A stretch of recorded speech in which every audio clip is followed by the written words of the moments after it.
ಎಣ್ಣೆ ಕಾಯಲಿಟ್ಟಿದ್ದೇನೆ, ಸಾಸಿವೆಯನ್ನು ಹಾಕಿದ್ದೇನೆ. ಈಗ ಅರಿಶಿಣವನ್ನು ಹಾಕಿ ಇದು ಮಿಶ್ರಣವನ್ನು ಮಾಡಿಟ್ಟುಕೊಂಡಿದ್ದೇನೆ. ಕರಿಬೇವು, ಕೊತ್ತಂಬರಿ, ಬೆಳ್ಳುಳ್ಳಿ, ಹಸಿಮೆಣಸಿನಕಾಯಿ. ಈಗ ಇದರ ಜೊತೆಗೆ ಈರುಳ್ಳಿಯನ್ನು ಇದಕ್ಕೆ ಹಾಕಿ ಸ್ವಲ್ಪ ಬಾಡಿದ ನಂತರ ಈ ಪೇಸ್ಟನ್ನು ಇದಕ್ಕೆ ಹಾಕಿ ಜುಣಕವನ್ನು ತಯಾರಿಸಬಹುದು. ಅರಿಶಿಣವನ್ನು ಹಾಕುತ್ತಿದ್ದೇನೆ. ಇದು ಚಟಪಟ ಅಂದ ನಂತರ ಸ್ವಲ್ಪ ಜೀರಿಗೆ ಮತ್ತು ಈರುಳ್ಳಿಯನ್ನು ಜೀರಿಗೆಯನ್ನು ಹಾಕಿದ್ದೇನೆ. ಮತ್ತೀಗ ಈರುಳ್ಳಿಯನ್ನು ಹಾಕ್ಕೊಳ್ತೇನೆ.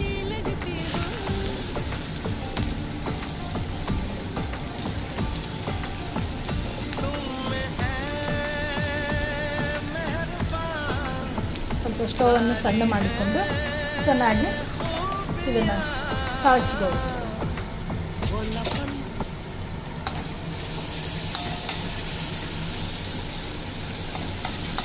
ಕಾಯಿಸಿಕೊಂಡು ಇದಕ್ಕೆ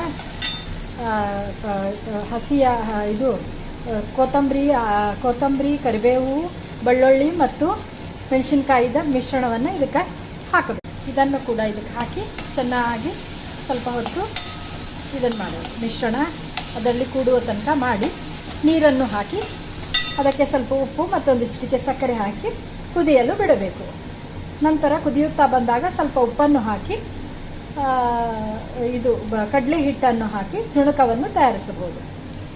ನೀರನ್ನು ಹಾಕಬೇಕು.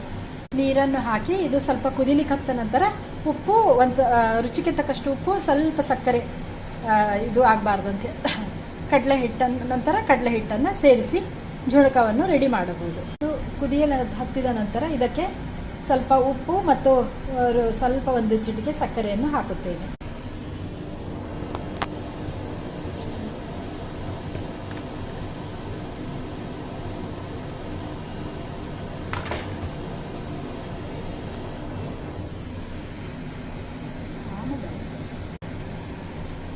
ಒಂದು ಚಿಟಿಕೆ ಸಕ್ಕರೆಯನ್ನು ಹಾಕಿದ್ದೇನೆ.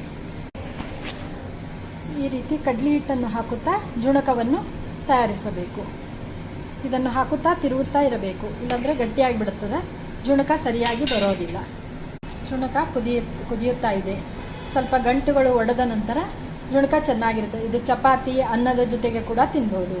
ಇದು ಉತ್ತರ ಕರ್ನಾಟಕದಲ್ಲಿ ರಾತ್ರಿ ಮನೆಯಲ್ಲೂ ಕೂಡ ಜುಣಕವನ್ನು ಮಾಡುತ್ತಾರೆ. ಈ ರೀತಿಯಾಗಿ ಜುಣಕವನ್ನು ಈಸಿ ಮೆಥಡಿಂದ ಮಾಡಿಕೊಳ್ಳಬಹುದು.